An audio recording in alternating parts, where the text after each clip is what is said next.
Halo anak-anak, selamat pagi. Kembali lagi berjumpa dengan Bu Guru lewat video yang Bu Guru kirimkan pagi hari ini. Nah, seperti biasa, sebelum kita memulai pelajaran kita pagi hari ini, baiknya kita berdoa terlebih dahulu. Berdoa dimulai. Berdoa selesai. Oke, hari ini kita akan belajar bahasa Indonesia tema 7 subtema 2, yaitu perkembangan teknologi produksi sandang. Nah, kalau minggu lalu kita sudah belajar tentang pangan, ya. Nah, sekarang kita sandang. Sandang itu apa ya Bu Guru? Kalau kalian baru mendengarkan kata sandang kali ini, maka kita lihat bersama-sama apa yang dimaksud dengan sandang. Oke, kita lihat ya.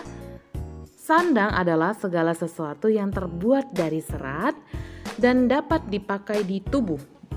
Misalnya pakaian, sepatu, kaos kaki, atau sarung tangan ya. Nah, jadi apapun yang kita gunakan, pakaian, sepatu, tapi pada umumnya sih sandang ini yang utama adalah pakaian, karena dari segala macam yang menempel di tubuh kita, hal yang paling penting atau yang paling utama adalah pakaian. Maka kita bahas hari ini khusus untuk tentang pakaian. Oke? Kita lihat satu persatu. Nah, jenis-jenis serat yang digunakan untuk membuat sandang adalah serat alami dan juga serat buatan. Oke. Nah, serat alami tentunya alami, berasal dari hewan, tumbuhan, dan mineral. Contohnya apa Bu Guru? Contohnya ada kain katun, kain wol, dan kain sutra.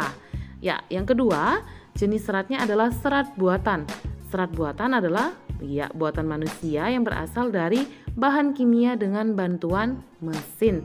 Contohnya ada kain rayon ya. Oke, itu dia. Kita lanjutkan kembali perkembangan kain tenun di Indonesia atau Nusantara ya. Nah, ternyata kain tenun itu cukup banyak di negara kita, di Nusantara ini.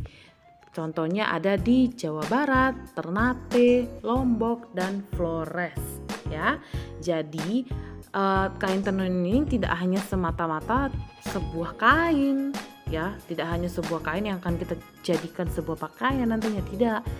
Jadi kain tenun ini memiliki nilai sejarah yang tinggi ya, dari segi warna, bahan atau benang yang digunakan memiliki ciri khas tertentu dan bisa jadi juga punya arti dan makna yang penting ya.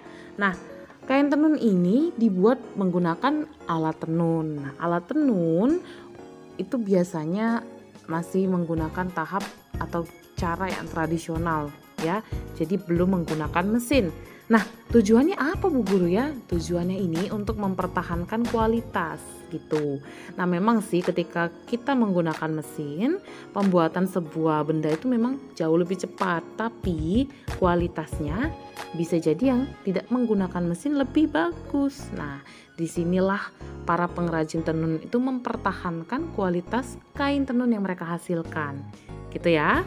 Nah, oke, setelah itu walaupun sekarang sudah zamannya makin canggih, nah jadi penggunaan teknologi untuk membuat kain tenun memang sudah beberapa orang sudah menggunakan mesin untuk membuat ini, tapi memang khusus daerah unik, daerah khas gitu masih menggunakan tahap yang tradisional, masih menggunakan alat tenun tradisional ya.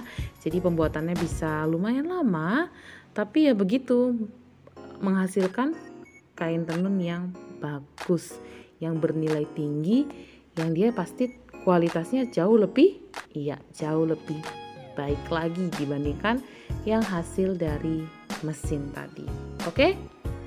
Tidak hanya sampai di situ, ternyata saat ini juga pemerintah ikut meningkatkan meningkatkan hasil ataupun produksi dari kain tenun ini dengan cara pameran ya, bazar, bahkan bisa sampai bazar ke luar negeri. Supaya apa? Supaya pengrajinnya semakin semangat, semakin kreatif lagi dalam menghasilkan kain tenun yang baik. Kita lanjutkan kembali batik di Indonesia. Nah, ada yang tahu batik itu dari negara mana ya? Oke, batik itu adalah kain khas Indonesia ya.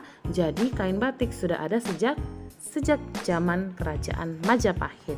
Nah, dan pada abad ke-12 atau sekitar tahun 1200 ya, pembatik mulai menggunakan canting. Tahu canting kan? Tahu ya, tahap yang digunakan untuk membuat sebuah batik. Oke, kita lanjutkan kembali. Perkembangan teknologi produksi sandang.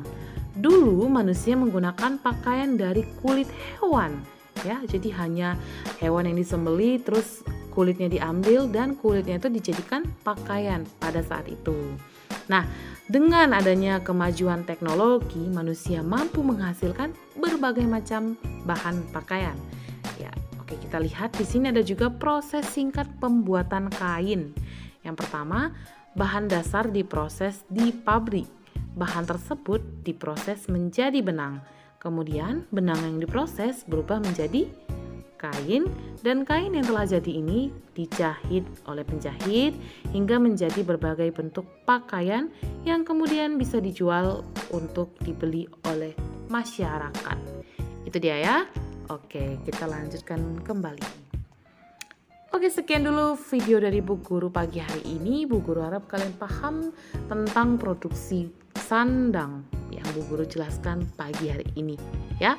Kalau misalnya masih ada yang penasaran dengan gimana sih Bu Guru proses pembuatan sandang itu, apa saja ya bahan-bahannya atau bahan utamanya, nah boleh langsung tanyakan ke Bu Guru. Seperti biasa ya, malu bertanya sesat di jalan. Oke, nah sekian dulu video dari Bu Guru pagi hari ini.